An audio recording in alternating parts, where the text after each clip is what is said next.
Hey guys, Rush Luck here, and I just want to say thank you to everyone who've liked, followed, subscribed up until now, and appreciate you guys for watching on the journey really to just increasing the damage that I have.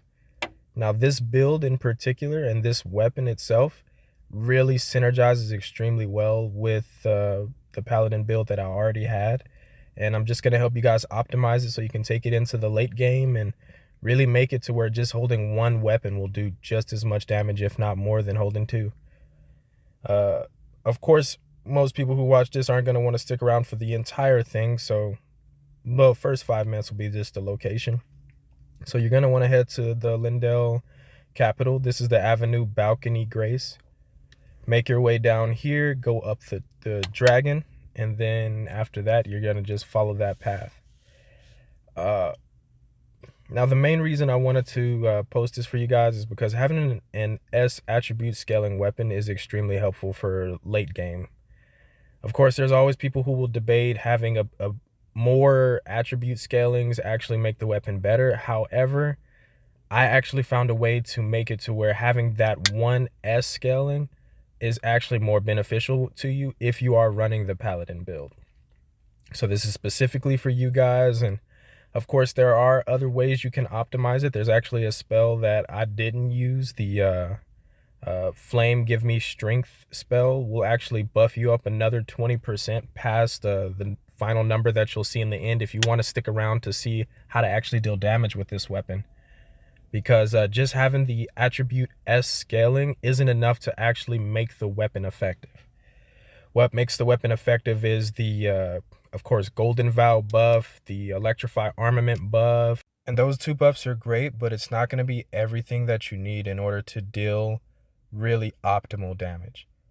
The main thing that I want you to take away from this isn't a weapon for you to use if you just have a pure strength build. This weapon will do okay damage, but it won't be optimal enough, and you can always be more optimal inside of these Dark Souls and Bloodborne type games. What really gets you dealing a lot of damage in the late game is the attribute scaling that comes with the weapons, and having multiple attribute scalings means that you can kind of really improve your stats in other areas. This is more of a build for people who are really just wanting to play the game balanced, really enjoy the game, and dish out tons of DPS when the time calls for it. I've had multiple boss fights, and none of the bosses last longer than the buff applies. That's how strong it is. And the buff usually only lasts about a minute or so. And there's also a talisman that you can use to make it to where the buffs last even longer. But as you can see there, even with the level 17 Banished Knight's Halberd, you can actually get this boss to half HP just off of one stagger. That's how strong this build really is. Now, it doesn't eliminate the fact that you have to dodge and roll, so you still have to have some type of mechanics, which makes the game a little bit more fun because it makes you feel like you're actually in the fight and you're actually causing a lot of these mistakes on the boss's end. Now, after you beat this boss, you're going to get the Gargoyle's Halberd. Now, it's very important that you pay attention to the color of the weapon, because whenever you're trying to optimize in this game, you'll never really be able to optimize with the weapons you get from remembrances and weapons that already have built-in special abilities. Those are like the little, I guess you could say, bonus weapons. To get the most damage, you're going to have to look for the weapons that have an attunement slot. Attunement slots is that little grayed out box that's next to the weapon itself. As you can see on the Black Halberd, there isn't one there. It has Spinning Slash on there, and it also has the Strength, Dex, Faith.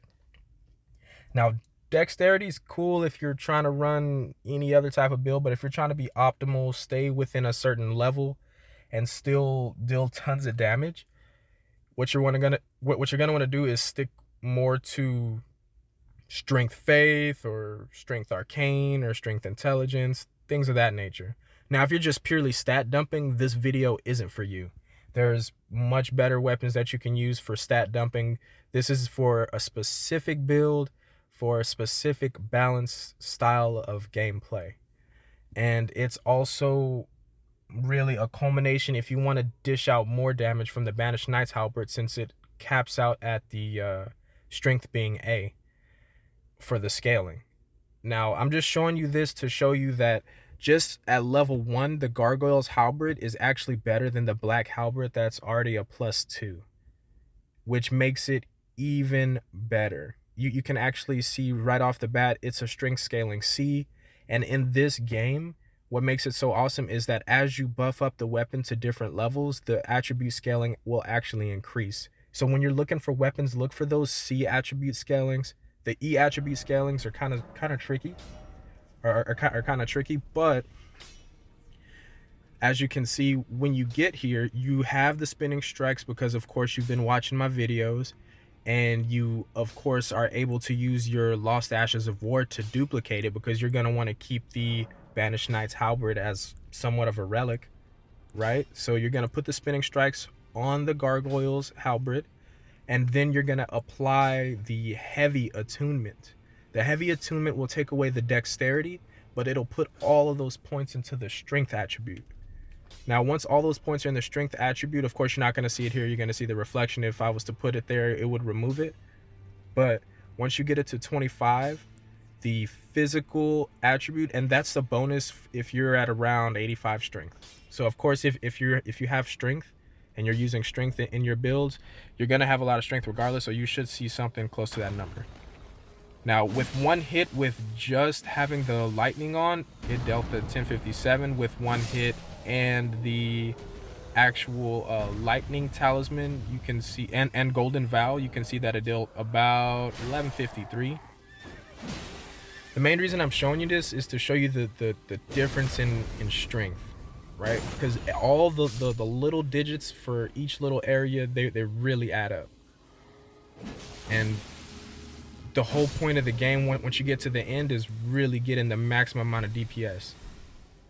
As you can see, if I take off the lightning buff and I just use the electrify armament with golden vow, and I come up and I hit the little test dummy or the trolls, sorry about that, I hit the troll, it'll deal about 1125, right? Now 1125 is decent for a light weapon, something that you can hit a lot of times with. That's what makes spinning strikes so overpowered to begin with. Well, not overpowered, but just a little bit more awesome.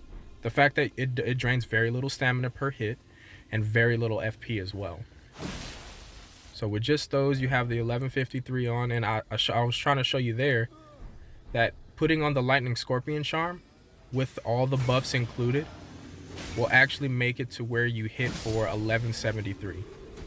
Now, the reason I was talking about having multiple attribute scalings to begin with is because most B scaling weapons will buff up around 200 points of damage. Now, it's also important to note that another really good way to dish out extra DPS is to have the rotted insignia. That'll give you extra damage for each successive hit. And there's other ways around it. You can put it on your Mix of Wonders for physique, but then you'll have to take away the lightning cracked physique part of it.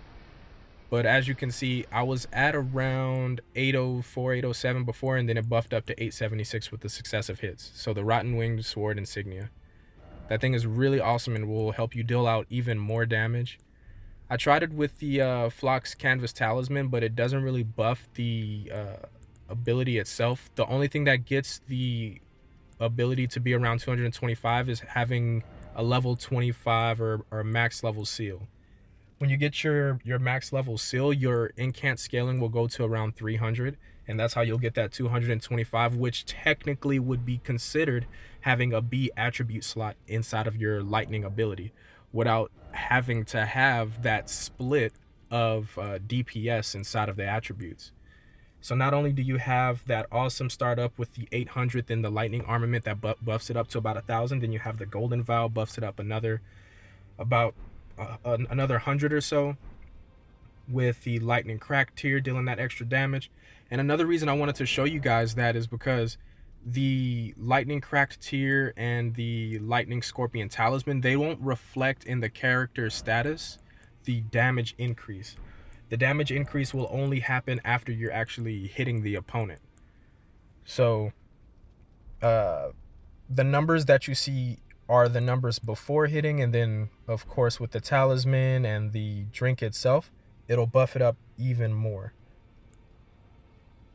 And of course, at the end of the day, you can really do some crazy things. I just want to get you guys started. I know y'all are super creative if you're actually watching, so I was able to get it up to about 1483 with the Exalted Flesh, but you could use the Exalted Flesh and then use Flame Strengthen Me and get the DPS even higher. So if you're still watching, still listening to my voice and enjoying the commentary, I just want to say thank you for sticking around and enjoying everything. And I hope to see you on the next video. If you guys enjoyed what you saw, go ahead and subscribe and help me stay motivated. Peace out, guys.